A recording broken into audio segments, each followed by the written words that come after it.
चुनाव प्रचार समाप्त हो जाता है, उसके बाद चुनाव आयोग की बड़ी चुनौतियां होती हैं, क्योंकि अलग अलग तरीके से प्रचार किया जाता है फिर, और इसमें क्या प्रचार है, क्या प्रचार के दायरे में नहीं आता है, इसके लिए बड़ी फाइन लाइन होती है, बहुत बारीक रेखा होती है। अब इसमें हमने देखा है कि कई अन्य जगहों पर चुनावी रैलियां की जाती हैं। अब social media, digital media, television, ये ऐसा है कि हर जगह पर दिखाई देता है। अगर मान लीजिए देश के किसी दूसरे हिस्से में जहाँ पर चुनाव नहीं है, वहाँ पर कोई रैली की जा सकती है और रैली की जा रही है तो वो दिखाई उस राज्य में भी जा रही है जहाँ पर कि प्रचार खत्म हो चुका है। इसी तरीके से कुछ और तरीके होते हैं। अब जैसे बजरंगबली का मुद्दा, ये सबसे बड़ा मुद्दा रहा जो आखिरी दिनों में छाया रहा। बीजेपी कभी नहीं चाहेगी कि इस मुद्दे को कर्नाटक की जनता भूले, बल्कि इस मुद्दे को और आगे बढ़ाना चाहेगी, और वो भी तब जबकि बिल्कुल अगले दिन चुनाव होना है। कर्नाटक में 10 मई को विधानसभा चुनाव होने हैं। कर्नाटक के इस चुनाव के दौरान बजरंग दल और बजरंगबली का मुद्दा काफ़ी छाया रहा। कांग्रेस पार्टी ने घोषणा पत्र में कहा था कि सत्ता में आएंगे तो बजरंग दल पर प्रतिबंध लगाएंगे, पीएफआई पर प्रतिबंध लगाएंगे। इसके बाद प्रधानमंत्री नरेंद्र मोदी ने मुद्दा उठाया। विधानसभा चुनाव के लिए वोटिंग से ठीक एक दिन पहले कर्नाटक में विश्व हिंदू परिषद और बजरंग दल ने हनुमान चालीसा का पाठ का आयोजन किया। हनुमान चालीसा पढ़ी जा सकती है, हनुमान चालीसा को पढ़ना कोई चुनाव प्रचार नहीं माना जाएगा, और ये सबको रोज़ पढ़ना चाहिए, और सामूहिक रूप से भी पढ़ा जाता है तो एक अच्छा आयोजन है। लेकिन इस बीच मुख्यमंत्री बसवराज बोम्मई और केंद्रीय मंत्री प्रहलाद जोशी समेत बीजेपी के कई दिग्गज नेताओं ने भी इस जगह पर पहुंचकर हनुमान चालीसा का पाठ किया। कई स्थानों पर वो गए, हनुमान चालीसा का पाठ किया। विश्व हिंदू परिषद यानी वीएचपी के कुछ सदस्य जब बेंगलुरु के विजयनगर में हनुमान चालीसा का पाठ करने पहुंचे तो चुनाव आयोग की एक टीम ने उन्हें रोका। वोटिंग से एक दिन पहले कर्नाटक के मुख्यमंत्री बसवराज बोम्मई बजरंगबली की शरण में पहुंचे। सीएम बोम्मई ने हुबली के विजयनगर में कार्यकर्ताओं के साथ हनुमान चालीसा का पाठ किया। सीएम ने केम्पनवार कल्याण मंडप में हनुमान चालीसा का पाठ किया। केंद्रीय मंत्री प्रहलाद जोशी, वो भी बड़े नेता हैं, चेहरे के तौर पर देखे जा रहे थे, उनका नाम भी दौड़ में आ गया था सीएम की। हुबली में वीएचपी कार्यकर्ताओं के साथ वो भी नागशेट्टीकुप्पा हनुमान मंदिर में हनुमान चालीसा का पाठ करते दिखाई दिए। कर्नाटक कांग्रेस के प्रदेश अध्यक्ष डीके शिव कुमार ने भी हनुमान मंदिर का दौरा किया। लेकिन एक दोनों का फर्क इतना दिखाई देता है कि यहाँ पर एक बड़े समूह के तौर पर विश्व हिंदू परिषद ने विरोध किया बजरंग दल, क्योंकि बजरंग दल उन्हीं से जुड़ी हुई एक संस्था है। बीजेपी ने इसको हाथों हाथ उठाया। हालांकि बीजेपी सीधे तौर पर जुड़ा हुआ नहीं बताती, लेकिन ये संगठन जो है वो कहीं ना कहीं संघ से निकले हुए हैं। तो प्रधानमंत्री मोदी ने तो बजरंगबली पर ताला लगाने जैसे गंभीरता से लिया बजरंग दल पर, और राष्ट्रीय दल इसको बताया गया, राष्ट्र हित पर काम करने वाला दल बताया गया।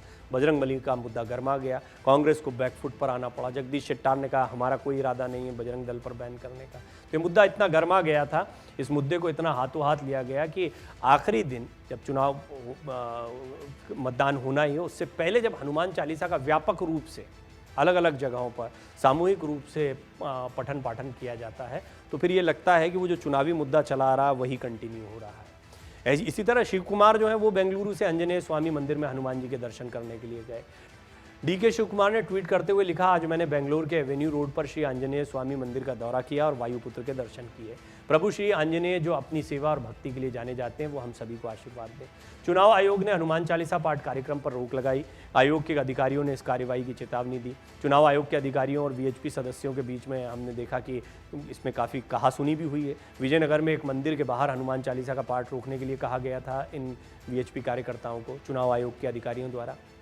सदस्यों ने हंगामा करना शुरू कर दिया तो आयोग ने कर्नाटक चुनाव के लिए क्षेत्र में धारा 144 सीआरपीसी लगे होने का हवाला दिया। आयोग की टीम ने कहा कि 5 से अधिक लोगों के जमा होने की अनुमति नहीं है, अगर कार्यक्रम जारी रखा गया तो कार्रवाई की जाएगी। वीएचपी के सदस्य अभिषेक ने बताया कि उन्हें और संगठन के अन्य सदस्यों को हनुमान चालीसा का पाठ करने से रोक दिया गया। उन्होंने कहा कि हमें धारा 144 होने का हवाला दिया गया, लेकिन हम किसी पार्टी का प्रचार नहीं कर रहे हैं जो हमें रोका गया। एक बजरंग भक्त को हनुमान चालीसा से रोकने का मतलब समझ नहीं आता। अब ये देखिए, हनुमान चालीसा से तो सचमुच किसी को नहीं रोका जा सकता है और हनुमान चालीसा का पाठ सभी को करना चाहिए, लेकिन जब सामूहिक रूप से धारा 144 है तो 5 से ज़्यादा लोग इकट्ठा नहीं हो सकते हैं, तो सामूहिक रूप से करते हैं तो वो एक ऐसा दिखता है कि कोई एक एजेंडा चला आ रहा है। हनुमान चालीसा का पाठ अभी नहीं चल रहा है। हनुमान चालीसा का पाठ तभी जब ये विवाद चल रहा था, घोषणा पत्र से शुरू हुआ था विवाद, बजरंगबली का नाम जो है उस समय से कर्नाटक के चुनाव में उभर कर सामने आया। प्रधानमंत्री मोदी ने इसको हाथों हाथ उठा लिया था और उन्होंने कहा था कि पहले रामलला को बंद किया गया, अब बजरंगबली को ताले में बंद किया जा रहा है। दरअसल अपने चुनावी घोषणा पत्र में कांग्रेस ने बजरंग दल जैसे संगठनों पर बैन की बात कही। ये बात तो तय है कि ये मुद्दा बहुत मायने में कांग्रेस को बैकफुट पर ले आया। कांग्रेस के लिए बहुत सारे मुद्दे थे जिनकी वजह से वो फ्रंट फुट पर दिखाई दे रही थी, लेकिन कांग्रेस अचानक से बैकफुट पर आ गई। इसकी बहुत बड़ी वजह रही एक मुद्दा, मुस्लिम आरक्षण से शुरू हुआ और बजरंग दल तक पहुंचा ये पूरा चुनाव प्रचार। ये बात देखिए, इन दोनों जगह पर एज किसके पास है। मुस्लिम आरक्षण का मुद्दा बीजेपी ने उठाया था, अमित शाह ने अपनी रैली में कहा था, उसके बाद बहुत विवाद हुआ। बजरंग बली का मुद्दा, बजरंग दल का मुद्दा घोषणा पत्र में कांग्रेस ने उठाया। कई राजनीतिक विश्लेषकों का मानना बेवजह था, क्यों किया गया, किसकी सलाह पर किया गया, कौन है कांग्रेस के सलाहकार, ये समझ से परे। और देखिए, ये बात कांग्रेस के नेताओं को भी समझ में आई। जब बजरंग बली से सीधे प्रधानमंत्री मोदी ने इसको जोड़ दिया, तो उसके बाद में बैकफुट पर आकर डीके शिव कुमार को कहना पड़ा, हम हनुमान मंदिर बनवाएंगे, हम बोर्ड का गठन करेंगे, जो पुराने हनुमान मंदिर हैं उनकी व्यवस्था बेहतर की जाएगी, और खुद को हनुमान भक्त बताया। पवन खेड़ा ने खुद को हनुमान भक्त बताया। मल्लिकार्जुन खड़गे आए, वो बोले जय बजरंग बली तोड़ भ्रष्टाचार की नली। ये सारी चीज़ों की ज़रूरत क्यों पड़ी?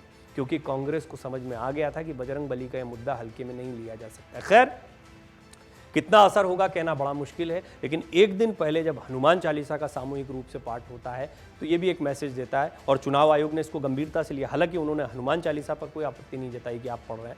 उन्होंने ये कहा कि धारा 144 लागू है, 5 से ज़्यादा लोग इकट्ठा नहीं हो सकते, आप समूह में हैं, यदि आप नहीं हटे या नहीं रोका गया इस आयोजन को तो कार्रवाई की जाएगी। देखते हैं क्या होता है चुनाव में, इस मुद्दे का कितना असर होता है। मन से उजाला कर चले, मन से उजाला